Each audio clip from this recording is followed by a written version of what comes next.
สามสาวพี่น้องฝนสิตกเด้อนี่เนาะฝนตกดุอยู่บ่ทางนี้ตกอยู่บ่ยังบ่ตกเนาะจะได้เขาให้ก็ตายแล้วฝนบ่ตกนี่ ต้องฝนตกต้องตกดุๆมื้อนี้ส่งนุ่งส่งเท่ได้เพิ่นนุ่งส่งมื้อเนาะส่งก็ขาดดีบ่น่ะ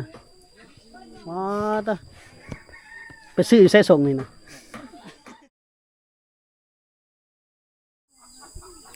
สบายดีและสวัสดีเด้อพ่อแม่พี่น้องเพิ่นสุขคนเด้อยินดีต้อนรับเข้าสู่ช่องบ่าวจอยเซโปนเส้นเก่าเส้นเคยพี่น้องเนาะคลิปวิดีโอนี้เราก็เดินทางเข้ามาพี่แหละพี่น้องมื้อนี้ทางบ้านหนองเนื้อหนองคลองพุ่นล่ะ เลยผ่านมาเลยพี่น้องกับจุดประสงค์เฮาแม่นมาหาสร้างไปตีราคาสร้างเฮ็ดเฮือนตีราคาเฮ็ดเฮือนหนองคลองพี่น้องเสาไม้น่าจะมาครบหมดแล้วมื้อนี้สิไปจ่ายเงินค่าไม้ที่เขาเจ้าแบกมาพี่น้องพอมือก่อนบ่จอยไปถ่ายลงเพจพุ่นล่ะไปแบกมาแต่ป่าเอาลงมาทางน้ำทางหยังพี่น้องหลังจากเขาสร้างเขาเลื่อยเรียบร้อยแล้วจ่ายค่าไม้เฮือนกับประมาณ10,000 กว่าบาทน่าจะบ่พอแล้วพี่น้องแต่ว่าเฮ็ดไปก่อนตามงบที่ผู้ใหญ่เพิ่นให้เนาะเพราะว่างบเฮ็ดเฮือนหนองคลองนี่เพิ่นให้มา 30,000เลยพี่น้อง$1,000ก็ไปจ่ายก่อนเอาไปเฮ็ดก่อนพี่น้อง FC เพิ่นก็เอาไปเฮ็ดก่อนได้เท่าใดก็เฮ็ดเท่านั้นละกับเป้าหมายเฮามันตั้งเฮือนให้ได้ตั้งแล้วก็มุงหลังคาแล้วก็ปูพื้นน้องพี่น้องเนาะส่วนฝาจะว่ากันใหม่แต่ว่ามื้อนี้มาฮอดเฮือนน้องคนที่จะเฮ็ดสร้างนะแม่นอ้ายของน้องวอนพี่น้องเนาะตอนนี้มาฮอดบ้านน้องวอนแต่บ่ฮู้ว่าอ้ายเพิ่นอยู่หรือบ่ไปเห็นน้องๆเพิ่นอยู่ก็ไปหาน้องๆเพิ่นเลยพี่น้อง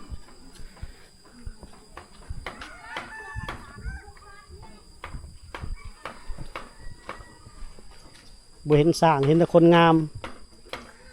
มื้อนี้คืองามแท้สบายดีโอ้มื้อนี้สวยเอ้าผู้ใดนอนอยู่หั่นน่ะ ตาอ้อๆน่ะแม่เข้าคลิปน่ะไปเป็นเฮ็ดงามๆเด้อบ่ได้ไปไสมื้อนี้อยู่เพื่อนวันเทศอยู่เพื่อนอ๋อคริสเตียนเด้อพี่น้องอยู่เพื่อนได้เพิ่นว่า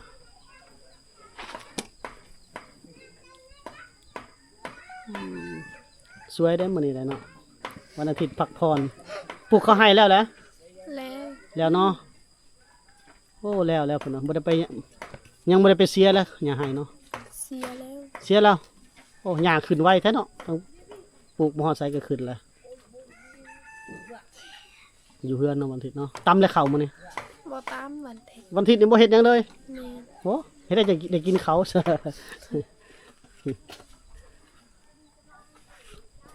วันอาทิตย์ได้อยู่เพื่อนเนาะอ้ายเพิ่นไปไสนี่อ้ายน้องวอนน่ะไปไสเป็นลมเราก็เข้าอยู่นี่ก็คริสเตียนกันบ่อ้ายน้องวอนนี่ได้เงินเนี่ยเงินบ่ซื้อเราไปร่วมใส่โอ้ไปร่วมมองไปลิ้นไปร่วมโอ้อันนั้นพูดอันนี้หมุนมาน้องเนี่ยน้องยังก่อนนี่ลืมแล้วน้องเฮิร์ตบ่วันนี้นอนกับเจ้าเนาะโดยสบายดี FC นะน้องเฮิร์ตสบายดีวันนี้นอนเนี่ยพี่น้องผู้นี้เด้ซะอ๋อสามสาวมามินคุณหน้ามาสบายดี FC เนี่ยแล้วอ้าวสบายดี FC สบายดีโย้ย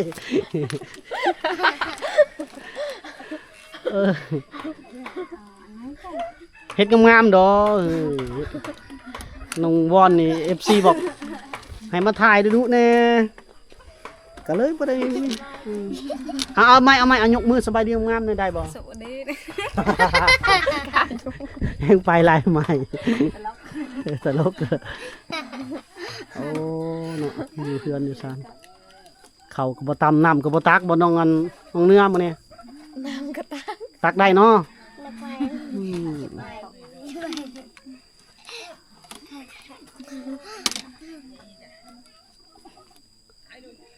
อยู่เฮือนอยู่ซานอยู่บ้านอยู่นั่นมื้อนี้วันอาทิตย์พี่น้องอยู่ครบหน้าครบตาเด้พี่น้องเห็นเพิ่นแล้วมื้อนี้น้องอ้ายน้องวอนเพิ่นจักไปไสอ้ายจะไปไสน้องวอนรู้จักบ่ตะดังแล้ว จบแล้ววัดตะดังอยู่เฮือนมื้อนี้ได้ยังกินมื้อนี้กินข้าวบ่ยัง บ่มีค่ะ เอาอายว่าจะไปกินข้าวนำเลยนี่ยังก็ได้กินข้าวซ้ำพ่อก็อยู่แม่ก็อยู่ได้อมื้อนี้เนาะครบหน้าครบตาเด้อพี่น้องไปร่วมแล้ว เมื่อแล้ว เมื่อแล้วแต่รวมจะไปร่วมบ้านได้จัง บ้านโรงเรียน โอ้ย่างไปพุ่นบ่ขี่รถหรือย่าง ไปยัง ไปย่างตีนเนาะโอ้2 โมงแล้วพี่น้องโอ้มื้อนี้สิมาถึงวันอาทิตย์นี่บ่มีกิจกรรมหยังเลยพี่น้องเอ้ยเพิ่นสิอยู่เฮือนละล่าเด้อมื้อนี้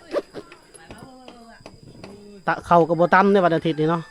ตำได้บ่หรือบ่ได้ตำ บ่ได้ โอ้นางไม้ได้อยู่เฮือนบ่นางไม้นะ ลูกแม่ไปแล้วไปเฮ็ดเวียก ไปเฮ็ดเวียกไส ไปรับจ้าง โอ้เราไปหับอยู่ไสเกาะ อยู่ภู แม่นหับจ้างคนจีนนำบ่ไปเฮ็ดใส่ปุ๋ยไม่ยูคาพี่น้องน้องไม้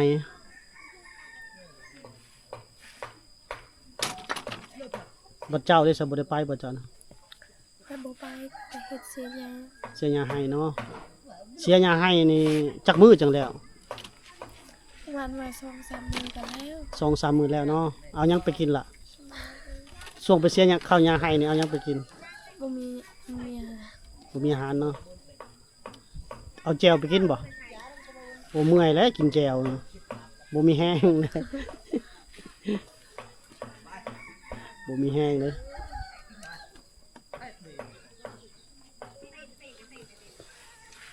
กินแจวกินพักแล้วพี่น้องแถวบ้านเพิ่นนี่สัตว์ป่าก็บ่ค่อยหลายแล้ว เขาเจ้าทางให้หมดเลยเขาทางให้ทางสวนหมดเลยน้องเฮิดเด้เฮ็ดหยังน้องเฮิดช่วงนี้น้องเฮิดปิ่นมาพี่น่ะบ่นั่งนำกันนี่น้องเบิ่งอ้ายหมุนมาพี่ก่อนโอ้มืดได้มาทางนี้แกกล้องบ่แจ้งเนาะมันย้อนแสงพี่มานั่งทั้งพี่มาพี่มานั่งทั้งพี่สามสาวพี่น้องฝนสิตกเด้อนี่เนาะฝนตกดุอยู่บ่ทางนี้ตกอยู่บ่ ทาง ยังบ่ตกเนาะจะได้เขาให้ก็ตายแล้วฝนบ่ตกนี่ ต้องฝนตกต้องตกดุๆมื้อนี้ส่งนุ่งส่งเท่ได้เพิ่นนุ่งส่งมื้อเนาะส่งก็ขาดดีบ่น่ะว้าตะไปซื้อใส่ส่งนี่นะ นุ่งส่งก็งามไปแบบหนึงนะแต่งตัวแบบนี้แหละมันทันสมัยหน่อยหนึง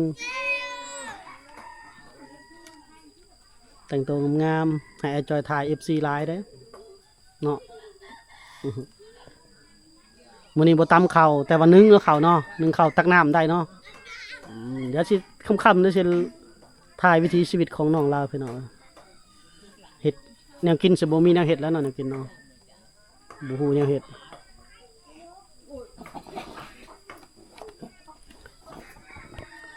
น้องวอนเด้ไปตำข้าวได้บ่มื้อนี้ตำข้าวตำอยู่บ่ข้าว นี่นะหันมาพี่นะมาเว้านำกันพี่นะนี่เธอเว้าอันลาวบ่เป็นจักมิดเลยพี่น้องน้องเฮิดนี่เว้าเป็นเนี่ยน้องเฮิดเนาะยิ้มเข้ากล้องแน่นี่เฮ็ดหน้าบูดอยู่ยิ้มเว้านำกันแหละกินยังมื้อนี้ได้ยังกิน บ่มีอาหารกิน บ่มีอาหารกินโอ้มีแต่ผู้บ่มีอาหารกินเนาะตายแล้วบัดนี้ไปสอน บ่มีกับวันเพ็ดกับผักร้อน พักผ่อนน้องเพิ่นก็น้องเฮิดนี่ก็คริสเตียนบ่พี่เป็นหนาวพี่เจ้าล่ะเป็นยับมาพี่ผู้นี้เด้น้องบอนนี่เด้มักเลยหลีกกล้องเราอายเนาะแต่ก่อนยังเฮาพาเพิ่นไปนำไปนี่ได้อยู่มื้อนี้บ่ได้ไปใส่แล้วเราบ่ได้ค่อยเข้ากล้องเด้บอกเอามาดินน้องเนื้อเด้อเข้ากล้องน้องเนื้อเด้อเพิ่นบ่ได้เข้านี่น้องเนื้อนี่เริ่มเก่งแล้วเดี๋ยวนี้เข้ากล้องดุๆเด้อเด้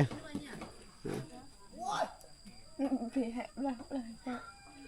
จะร้อง พุ่นแม่น้องเนื้อพุ่นพักผ่อนบ่มื้อนี้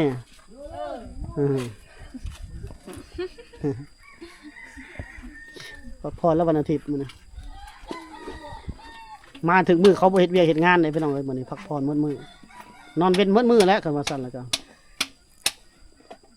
ไปหากินก็บ่ได้เนาะเอาสิกินหยังสบัดนี้หิวข้าวกินหยังสบ่มีอาหารกิน ตำเจ๊ โอ้น้องเนื้อก็ว่าตำแจวเนาะห้อนท้องได้กินแจวนะน้องบอลได้ยังกินอยู่เฮือนน้องบอลพอบืนเรียกกันเตอจ้าบืนบ่เสียบืนเสียแต่สู้อ้ายกินนะบักหุ่งมีอยู่บ่เดี๋ยวนี้ห้องเอาหุ่งมีอยู่บ่หุ่งตำบักหุ่งกินคือแต่เก่านะเฮาแต่เฮาคลิปแต่เฮาดังยามตำบักหุ่งเลย มีมากเลย ข่าวแต่เก่าเฮ็ดเพจกำลังปังๆตำบักหุ่งน้องเนื้อแล้วว่าละดังแตกล้านวิวเด้อพี่น้องเอ้ยแต่เดี๋ยวนี้โอ้ยล้านวิวเดี๋ยวนี้บ่ได้เงินซ้ำพี่น้องเอ้ยล้านวิวเรียนบ่ขึ้นล้านวิวตัวหนึ่งเหรียญตายเลยเสร็จกองดองบ่ลุงบ่โรยไปจังพี่น้องเอ้ยบ่ปังบ่แปงไปน้องเนื้อเนาะน้องเฮิร์ดนี่นอนกับน้องเนื้อได้ซุมื้อนี่พี่น้องไปนอนอยู่บ้านใหม่เพิ่นสองคนนี่บ่นอนนำกัน โดย อ๋อผู้บ่าวมาลมบ่ โมมีผู้บ่าวมาลง โอ้ผู้บ่าวนี่ก็ตั้งปึกตั้งหนาแห้งเลยเนาะบ่ฮู้ผู้สาวงามเนาะเขาบ่มักบ่รู้ว่าแนวใดเขาคือบ่มาลมน้องเนื้อ ผู้บ่าวบ่ล้มขี้ลาย ขี้ร้ายแล้วเขาบ่ดมเนาะอ่านว่าเอาไปแล้วน้อง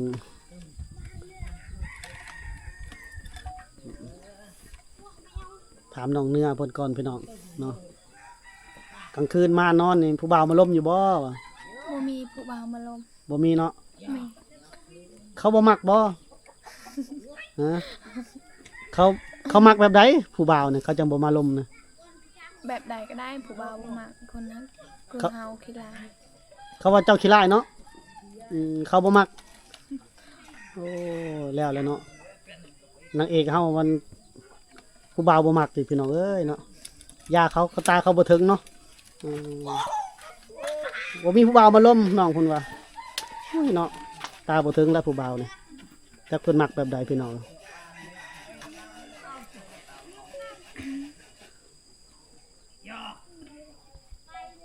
น้องเนื้อเพิ่นยังว่าบ่งามอยู่แล้วน้องเนื้อนี่ผู้บ่าวไทยบ้านนี่ยังว่าบ่งามอยู่แล้วเพิ่นมักแบบใดเนาะเขามักบ่ได้น้องเนื้อ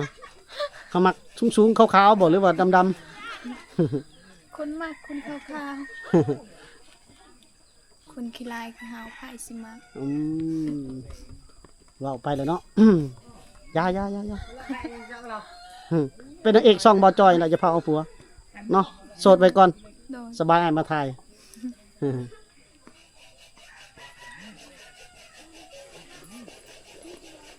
นี่แหละพี่น้อง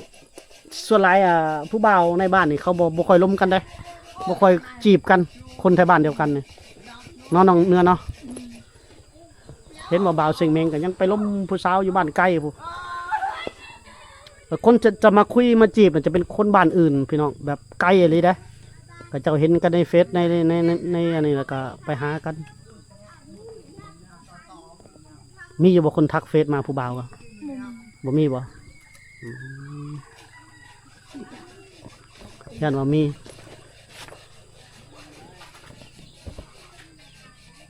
แล้วซะเอาโสดไปก่อนพี่น้องนางเอกแถวนี้โสดบ่ดนอยู่แล้วประมาณ3 ปีนี่ก็สละโสดแล้ว แต่ส่วนหลายคนที่ออกกล้องแบบนี้บ่ค่อยได้โสดดอกบ่ค่อยได้มีแฟนดอก ออกกล้องดุๆไปนี่แล้วกันโสดแล้วกันผู้ใดบ่ออกกล้องแล้วแม่นแล้วพี่น้องเลยพอแฟนเขาเจ้าหึง แฟนเขาเจ้าห่วงแฟนเขาห่วงขนาดได้พี่น้องเอ้ย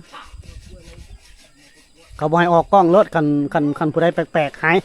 ผู้ใดหายไปจากกล้องยูทูบเบอร์แต่ละท่านแล้วผู้ที่เคยออกแล้วเนาะสมมุติว่าอยู่ๆหายไปแบบบ่มีบ่แสหยังเลยหายไปแบบนั้นบางทียูทูบเบอร์เขาก็บ่ได้บอกเด้นั่นคือการปฏิเสธจากผู้บ่าวเขาเจ้าบ่ให้ถ่ายแหละพี่น้องเอ้ยเขาเจ้าก็จะหายไปจากโซเชียลเลยเฮาเองก็บ่อยากเว้าเด้พี่น้องเพราะเขาบอกโอ้ด่าเลยเด้อผู้บ่าวคอยบ่ให้ถ่ายประมาณนี้แหละพี่น้องเอ้ยน้องเนื้อเนาะน้องเนื้อก็บ่แล้วก็สิบอกอ้ายแล้วอย่ามาถ่ายได้เอ้ยผู้บ่าวเฮาหายเด้เจ้าก็สิเว้าแบบนั้นบ่ บอกผู้บ่าวว่าไอ้จอยมาถ่ายซื่อๆบัดนี้คันมีอ่ะนะแต่ว่าบ่มีอ่ะดีละบ่มีอ่ะดีละสบายมาถ่ายดูๆมาหลานเนาะจังได๋ฝนตกนี่เข้ามาบ่ได้แล้วบ้านเจ้านี่ฝนตกนี่ยากๆทางนี่ก็มานอนพี่แล้วมานอนแช่อยู่พี่สบายถ่ายตอนหูดเข่าบ่สิไปให้น้องเนื้อไก่บ่ให้เจ้า แถวนี้ก็ มีบ่ให้เจ้าโอ้2ให้บ่โอ้ปลูกมักแตงอยู่บ่นี่ ไปแถวนี้ก็ บัดมักแตงสุกแล้วขึ้นไปแซดหาไอ้จอยเด้อ เออ ส่งข้อความเสียงไปเลยไอ้จอยมากินมักแตงเด้อเฮาเอามักแตงมาบัดนี้เด้อ น้องได้มักแตงแล้วอ้ายเอ้ย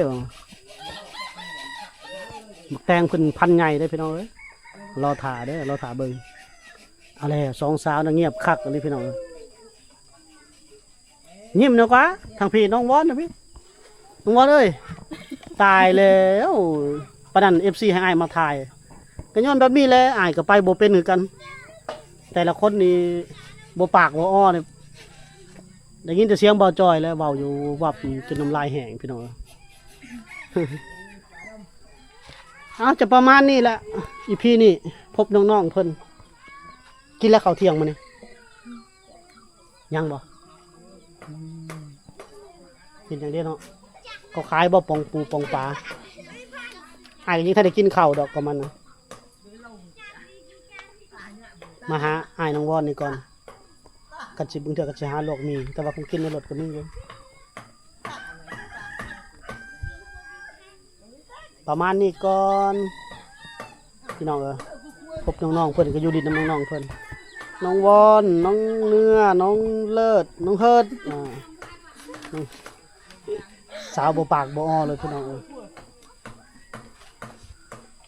โอเคพี่น้องคลิปวิดีโอนี้เขาขอจบไว้สำนีก่อนเด้อติดตามอีพีหน้าพี่น้องสบายดีสบายดีสบายดี FC นั่นล่ะ สบายดี บายบาย บ๊ายบาย